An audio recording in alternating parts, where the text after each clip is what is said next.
nguyu umukobwa warezwe neza ndetse Imana ikamwambutsa uruzi rwa Yorodani.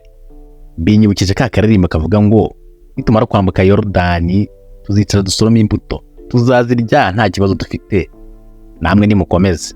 Ndabizi ko benshi muyizi. Oya ariko uretse kuririmba wanze wumva iby'uyu mwari w'umunyarwandakazi wambutse Yorodani yicariye i Rwanda. Si yateze agataro, byagenze bite?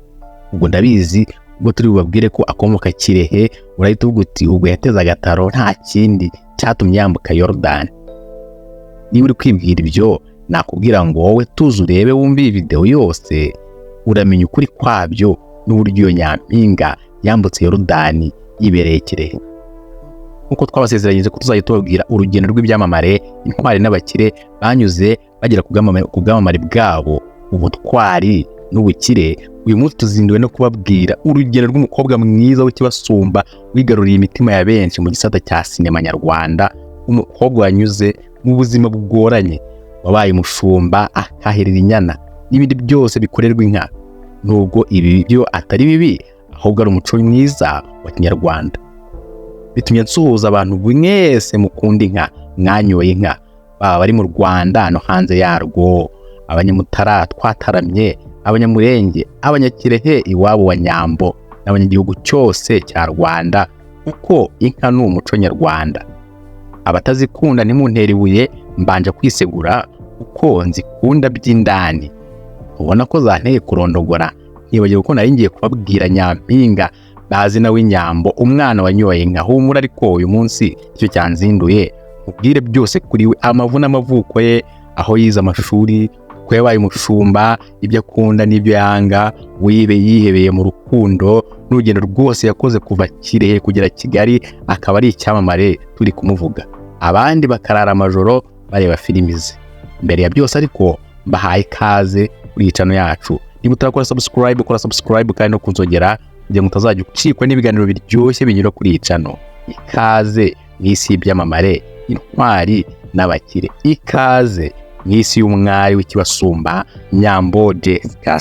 Nyambo Jessica amateka ya nyayo yatangiriye mu karere ka Kirehe, intara y'Iburasirazuba, aho yarerewe bakamutoza umuco nyarwanda, nawe akabakundira ntabe ikirumbo, akaragira inka, akahirira inyana, agatashya, agakubura. Mbese Nyambo yatojwe kuba umwari w'i Rwanda.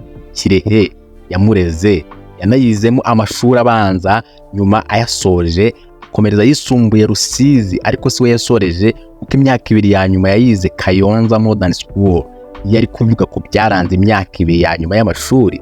Ntatinya no kuvuga ko mu banzi bakomeye yagize icyo gihe n'ishuri ryari ririmo. Avuga ko iyi myaka yamubereye ikigeragezo gikomeye, kuko yakundaga kurwaragurika cyane kugera ubwo byagezaga no ku rwego atabasha kuvuga.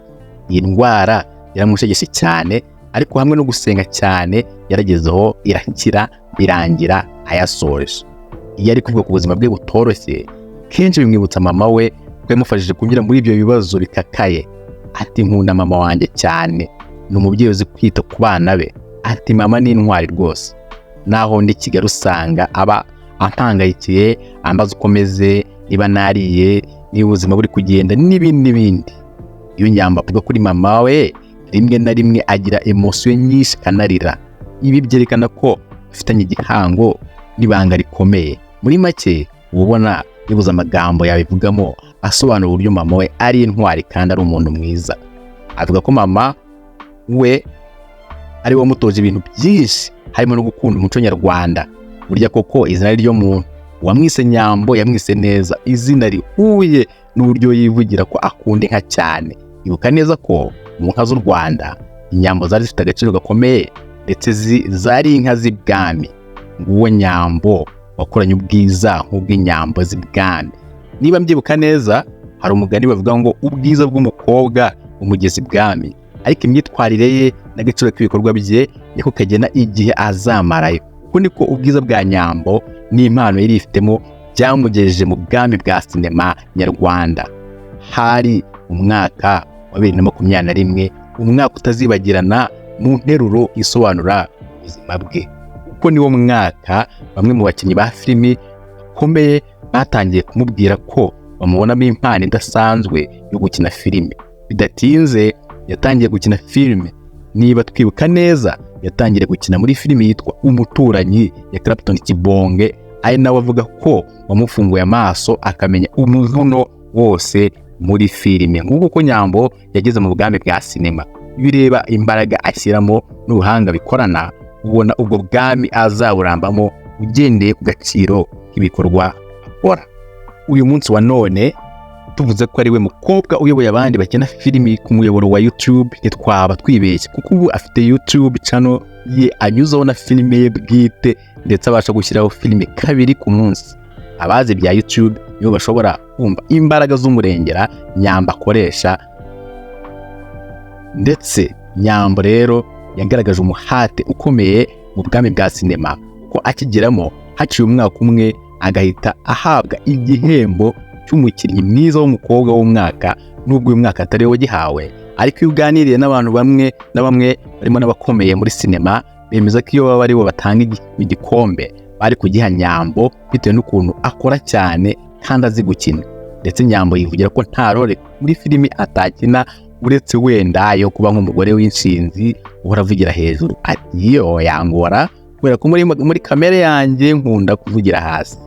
Yari kuganiriza abantu akunda gutebya cyane, nkaho hari ugeze kumubaza ikintu cyamugoye mu rugendo rwe rwo kuba icyamamare. Ati byangoye ni byinshi, atari kujya kumenyera umujyi byarantonze cyane. Ati umwana wa Kirehe waragiraga inka yiyokereje Runonko, ibyari byoroshye kwisanga ndi mu mujyi aho imodoka zinyuranyuranamo. Ati kugira ngo nambuke byari ikibazo kuri nge. Benshi bakunda kwibaza niba Nyambo agira umukunzi, ariko kambi ka muntu ni umutima we. Niba namufite ntiwapfa kubimenya, gusa ibigaragarira amaso uwo twakita umukunzi we wakadasohoka ni Titi Brown, nubwo bombi iyo babajije kubwira ko nta birenze, ahubwo bibereyeho nk'aba besto mu mvugo y'iki gihe. Ariko uvuze ko ari abasheri n'abashushu, umenya nta wapfa kugutera ibuye, kereka utaba kuri social media ngo urebe ukuntu baba bahatwitse akayambuga igezweho. Mu bintu Nyambo akunda, yivugira ko akunda, yivuga ko akunda mama we cyane, umuco agakunda inka. Muri siporo yivugira ko yigeze kuba umukinnyi wa handball ukomeye yiga mu yisumbuye, nubwo we yumvaga yakina football. Avuga ko mu bintu yanga cyane arimo ibintu by'ibisindisha. Ubwo ibyo akunda nawe wahita ubyibwira. Ibiro by'ubuzima yanyuzemo usanga Imana yari mukoreye ibihambaye bingana n'ibyo yakoreye Abanya-Israeli bambutsa Yordan. Ngiye Yordan twatangiye tuvuga. Nyambo ndetse agira inama bagenzi be b'abakobwa n'urubyiruko muri rusange ko hamwe no gukora cyane, kwihangana no kwitinyuka, ntaho Imana itakugeza. Uwavuga ko Nyambo yatangiye gusoroma imbuto z'ibyo yabibye, umenya atababeshye, nubwo urugendo rw'iterambere rusaba guhozaho. Uyu munsi Nyambo ni umukobwa mwiza uri mu bakunzwe cyane muri sinema nyarwanda. Ibwa wa mugani twigeze kubacira uvuga ngo ubwiza bw'umukobwa bumugeze ibwami, ariko agaciro k'ibikorwa bye n'imyitwarire nibyo bizagena igihe azamara. Kuri Nyambo urebye n'urwego ari w'uyu munsi n'ibitari bazabigeraho nakomeza kwitwara neza mu bwami bwa sinema. Aha niho dusoreje amateka n'interuro isobanura ubuzima bwa Nyambo. Ese wowe nihe nteruro isobanura ubuzima bwawe? Igisubizo kiri muri wowe, kandi turagushimiye ko wabanye natwe muri iki cyegeranyo. Gusa niba wakunze iyi nkuru kanda kuri like, kandi niba ubona hari abandi yafasha kora share uyibasangize. Niba utarakora subscribe kanda kuri subscribe, kore no kunzogera kugira ngo utazajya ucikwa n'ibiganiro biryoshye binyura kuri iyi channel bivuga ku byamamare, intwari n'abakire. Murakoze, bye bye.